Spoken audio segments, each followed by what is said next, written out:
Hello everyone, welcome to our channel Students Homeopathy and let's learn together. Kant's philosophy is one of the important manuscripts of homeopathy. Understanding Kant's philosophy increases one's depth and acumen in homeopathy. In this video, we will discuss lecture 29 of Kant's philosophy, that is Idiosyncrasies. Idiosyncrasy refers to a selective oversensitivity to one or a few things. An idiosyncratic patient gets aggravated by one or a few things which don't commonly aggravate others. While for old school physicians, idiosyncrasy is limited to oversensitivity for certain drugs only. For example, oversensitive to quinine, oversensitive to opium, etc. Homeopaths takes it in a broader sense. They don't limit it to sensitivity for certain drugs only. Now, here are some examples of idiosyncrasy in homeopathic perspective. Contact urticarial on the skin from the application of turmeric. Aggravation from antibiotics like doxycycline, sulfa drugs, etc. Getting sick from being slightly exposed to a certain environment which does not generally affect others. Rose cold or rose fever from smell of rose. Diarrhea from peaches in the vicinity. Coryza from lavender flowers in the vicinity. Diarrhea from onion, etc. However, we cannot equate idiosyncrasy with general susceptibility in feeble constitutions, that is, the oversusceptibility to all things seen in the oversensitive patients. The difference between idiosyncratic and the oversensitive patients is the idiosyncratic patients are oversusceptible to one or a few things, whereas the oversensitive patients are oversusceptible to almost everything, or you may say to many things. They are oversensitive to the high potencies of homeopathic medicines, also oversensitive in smell, taste, to light, and to a lot of things. Oversensitivity is always inborn. That is, it's a constitutional state. But idiosyncrasy can be either inborn, that is your congenital, or acquired. Next, types of idiosyncrasy. So, idiosyncrasy can be of two types. One, acute idiosyncrasy, that is developed from acute miasm, and second, chronic idiosyncrasy, that is developed from chronic miasm. In another way, Kant again classified idiosyncrasy into two types, that is acquired idiosyncrasy, or the idiosyncrasy that is acquired during life but not present from birth, and the other is congenital or inborn idiosyncrasy, or the idiosyncrasy with which the patient is born with. So, next point of discussion is idiosyncrasy due to acute poisoning. Here, by poison, Kant means a crude substance that can overpower or extinguish the vital force. In other words, poison is a crude substance which possesses the ability to suspend one's vital force or lead him to death. An individual, after being poisoned by a substance, becomes oversensitive to that poison as an after effect, to which he was not sensitive earlier. After that poisoning, whenever he becomes exposed to that particular substance, even of a slightest degree, he gets aggravated. For example, a man who once poisoned by Rostox gets sick from slightest exposure to it after that poisoning, even if he be exposed to it from a distance of some 100 meters. His degree of sensitiveness to that poison can be imagined from this. However, for cure or eradication of idiosyncrasy developed from acute drug poisoning, one dose of highest potency of the same poison is sufficient. But if this oversensitivity or idiosyncrasy to certain poison is congenital or inborn, is too difficult or almost impossible to be eradicated, and it may continue for lifelong.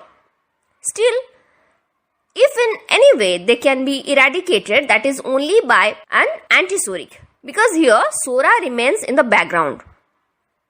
Thus, the inborn idiosyncrasies to certain poisons are the most difficult to be eradicated. Let's go through an illustration of inborn idiosyncrasy. The seasonal hay fever that seems to be caused by oversensitiveness to hay, which are mod and cured during that season, are not actually due to acute exposure to them, but due to sora. The susceptibility or oversensitiveness to these irritants is due to sora, and for its eradication, an antisoric is necessary. So next, idiosyncrasy as sequelae of acute disease. We often find patients become idiosyncratic or oversensitive to certain things after being recovered from acute disease. For example, typhoid. For your information, this idiosyncrasy is not due to acute miasm, but it has a base in sora. Remember, acute diseases are due to acute miasms, but their sequelae are due to the chronic miasm sora. For example, scarlet fever is due to acute miasm, but psoriasis as a sequela of scarlet fever is due to sora. Actually, it is the inappropriate or bad treatment of acute disease that leads to this sequelae. If the acute diseases will be given proper homeopathic treatment, they will produce no sequela. Next, going in this line, Kent says, to some extent, the idiosyncrasy explains the susceptibility of man both to the contagion as well as the curative remedy. Without susceptibility, there is no contagion and no cure. This susceptibility for contagion and also cure is analogous to the idiosyncrasy. That if there will be no condition like idiosyncrasy, that is selective susceptibility for dynamic disease cause or curative remedies, neither contagion nor cure can be produced. Next, according to Kent, there are also cases where idiosyncrasy is seen in dynamic plane but not in nutritive plane. Note that the nutritive plane refers to the external plane or the plane of tissues. Things that act in nutritive plane disturb the assimilation which is going on inside the tissues and thus produce changes in tissues and external body only. On the other hand, dynamic plane is the plane of interior and things that act in dynamic plane affect the whole man from within. Now, it's not always true that the idiosyncrasy is observed from crude substances only. It is also observed for dynamized homeopathic medicines. While the crude substances act upon the plane of nutrition, the potentized medicines act upon the plane of dynamics. There are individuals who can consume large quantities of crude common salt without having a slightest disturbance in them. They may also have craving for it, but the highly dynamized form of same common salt, that is highly potentized natriumur, which acts upon the dynamic plane, produces violent aggravation in them. Similarly, there are also many patients who suffer from bone salt inanition, that is non-assimilation of calcium, and consume crude lime water to rectify it. Despite taking a large quantity of it, there is no slightest medicinal effect, but the highly potentized calcareous carb acts upon the dynamic plane and produce aggravation in these cases as they are idiosyncratic to it. Note that here aggravation refers to homeopathic aggravation, which indicates that the medicine exactly fits to the case. Thus, it acts curatively and helps them to assimilate calcium normally. In these examples, the idiosyncrasy or sensitiveness is shown only in the plane of dynamics, but not in the plane of nutrition. Next, Kent has discussed on homeopathicity. By homeopathicity, we mean the relation between the curative homeopathic remedy and the patient who has been cured. The cure of patient is the proof of homeopathicity of the medicine administered. In other words, homeopathicity can only be demonstrated by administering the medicine upon sick, that is by producing cure. Even a well-selected medicine chosen on the basis of symptom similarity, which appears to be the most similar, can't be called as similimum until it establishes cure. Once the most similar homeopathic medicine cures the disease, homeopathicity is established, and now we can call this most similar homeopathic medicine as similimum to this specific case. Before that, it is only the most similar medicine, but not the similimum. Now, homeopathicity is of two types. One is normal homeopathicity, that is the normal state in which cure is brought about, and another is exaggerated homeopathicity, in which there is exaggeration or aggravation of symptoms before cure is brought about. It is seen there where the patient shows idiosyncrasy or oversensitivity to the medicine administered to him. A man in his disease state develops an idiosyncrasy, that is, sensitivity or susceptibility to the curative remedy. When this susceptibility is met by the most similar medicine, cure results and homeopathicity is established. This disease state in which man becomes sensitive enough to the drug for cure is almost identical to the idiosyncrasy. Next, coming to poisoning. According to Kant, any substance capable of impressing itself upon the economy of man sufficiently to cause death or to create a disorder in the economy may be called a poison. This is a new definition of poison given by Kant, which not only includes the crude poisons but also the dynamic or potentized poisons. While the crude poisons deals with the quantity, the potentized poisons deal with quality. The poisonings brought by the crude substances lie in the nutritive or outermost plane and produce only superficial effects, that is, disorders in external plane only. Any poison that acts in nutritive plane first disturbs the assimilations and thereby creates disharmony in man. It can produce changes in external level only, that is, the exterior body and tissues or the ultimates. On the other hand, poisonings produced by dynamic or potentized poisons create disturbance in dynamic plane and affect the man from within, producing very deep and lifelong effects. Dynamic poisoning can implant in man a true disease, either acute or chronic. That is, a disease with periods of prodrome, periods of progress and periods of decline or continuance. You can find an example of dynamic poisoning in lecture 11 of Kant's philosophy, where he has mentioned like this: the smallpox crust can be swallowed and it will be digested and very little trouble come from it, but the inhalation of the atmosphere that contains the aura of smallpox upon a plane corresponding to the susceptibility of the individual will bring him down, with the disease having a definite prodrome, a period of progress and a period of decline, showing that the very foundation of man's nature has been struck. Such an operation is upon the internals of man, upon his invisible immaterial substance, and it operates from within out, producing ultimates in his tissues, establishing results upon the skin. Only in form of a simple substance the disease can establish itself upon the man's economy, but not in its ultimate form. Thus, for cure, the medicine must be a potentized one and similar to the disease cause. Again, if the effects or the ultimates, that is the signs and symptoms, are similar, then it means the causes are similar in nature and quality.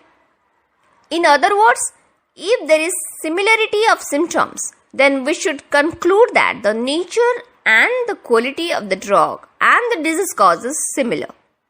However, the crude poisons also produce lifelong effects by acting on nutritive plane, but those are not too deep.